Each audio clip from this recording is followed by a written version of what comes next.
কৃষ্ণ গোবিন্দ হরে মুরারি হে Radhe Narayan Vasudeva Radhe Raman salmon শ্যাম গিরিধারি গিরিধারি শ্যাম বনমালী।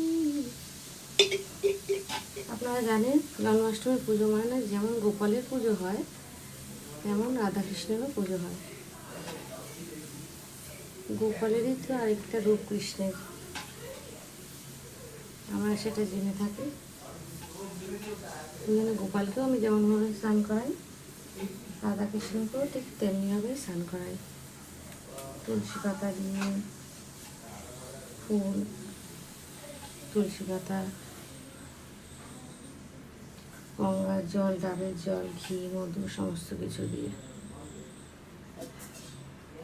যেমন গোপালকে সাজাই তেমন আমি রাধাকৃষ্ণদেরও সাজাই।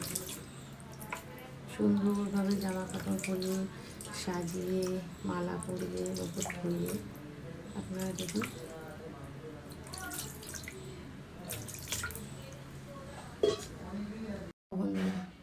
রাধাকৃষ্ণকে কি সুন্দর চান করিয়ে সাজিয়ে বসিয়ে দিয়েছি, দুজনকে একই রকম জামা পরিয়ে।